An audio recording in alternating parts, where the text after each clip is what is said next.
All right, let's get right into this.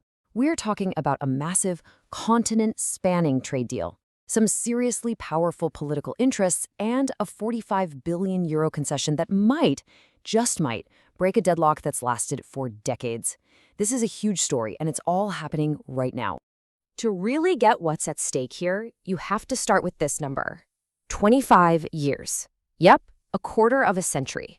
That is how long the European Union and South America's Mercosur bloc have been trying and failing to hammer out this trade agreement. So for an entire generation, this deal has been completely stuck in the mud, basically going nowhere. But just in the last few days, after all that time, something big has changed. The gears are suddenly, and I mean surprisingly, starting to turn again. So what's the big news? What's the catalyst for all this? Well, it all comes down to a really surprising and, frankly, game-changing shift from one of the deal's biggest opponents, Italy.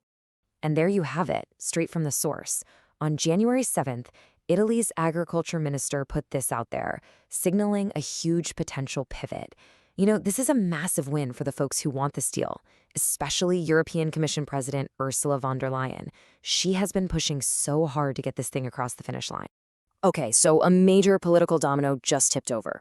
But to really understand why this matters so much, we got to pull back for a second and ask, what exactly is this Mercosur Pact that people have been fighting over for 25 years? All right, so who are the players? On one side, you've got the EU, and on the other side, you have Mercosur. That's the big South American trade bloc, and it brings together heavyweights like Argentina, Brazil, Paraguay, and Uruguay. And look, the stakes for the EU here are enormous. This isn't just about selling more cars or cheese. We're talking about creating one of the largest free trade zones in the entire world. It's about securing access to critical raw materials and, maybe just as important, building a strategic hedge against potential new tariffs coming from the United States. But if it's so important, what's been the holdup for a quarter century? Well, that brings us right to the heart of the conflict, the main roadblock that has nearly killed this deal over and over again: European farmers. And that really is the question that's defined this whole saga. Why has something with so much potential upside been so incredibly difficult to pass? The answer, it turns out, lies in the fields and farms all across Europe. It really just boils down to this fundamental clash. On one side, you have the EU Commission in Brussels, pushing this big global trade vision. And on the other, you have these powerful farming constituencies, especially in countries like France and Italy, who see this deal as a straight-up existential threat. And their concerns are very, very specific. They're worried about their markets being flooded with cheaper South American imports. We're talking key products like beef, poultry, and sugar. And they also raise some serious questions about different standards for food safety and pesticide use, basically arguing that it creates a totally unfair playing field. So when you're facing that kind of massive, entrenched opposition, how do you break the deadlock?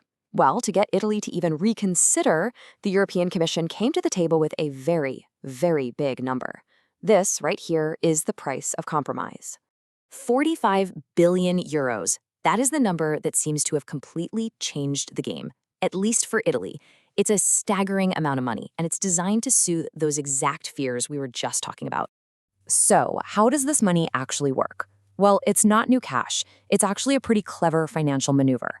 The old way, farmers had to wait until 2032 for a big chunk of their agricultural funding. The new proposal? It unlocks that 45 billion euros way earlier, making it available in 2028. And this is the crucial point, so listen up. It's not a bailout. It's about giving farmers faster access to money that was already promised to them in the EU's long-term budget. For a country like Italy, this means about 10 billion euros suddenly becomes much easier to get to, and that provides a much-needed financial cushion. Okay, so Italy is leaning towards yes. The money is on the table. So is it a done deal? Not so fast. This is where the story takes another big turn, because there is still one major opponent standing in the way: France. On the one hand, you can feel the momentum building. Even Ireland, another huge beef producer that had some serious reservations, is now saying that a lot of progress has been made. It feels like the tide is turning. But then, you get this. A really defiant statement from the French agriculture minister, basically vowing to keep up the fight. In the European Parliament and everywhere else, France is not backing down. So here's a look at the political battlefield as it stands right now. You've got Italy and Ireland leaning towards supporting the deal, but there's still a really strong bloc of opposition, led by France and backed up by countries like Poland and Hungary. So how do they decide who wins? It's not as simple as one country, one vote. To get the green light, the deal needs something called a qualified majority. Now, what that means is at least 15 of the 27 member states have to vote yes. And those states have to represent at least 65% of the total EU population. With a heavyweight like France opposing, hitting that 65% mark gets a lot harder.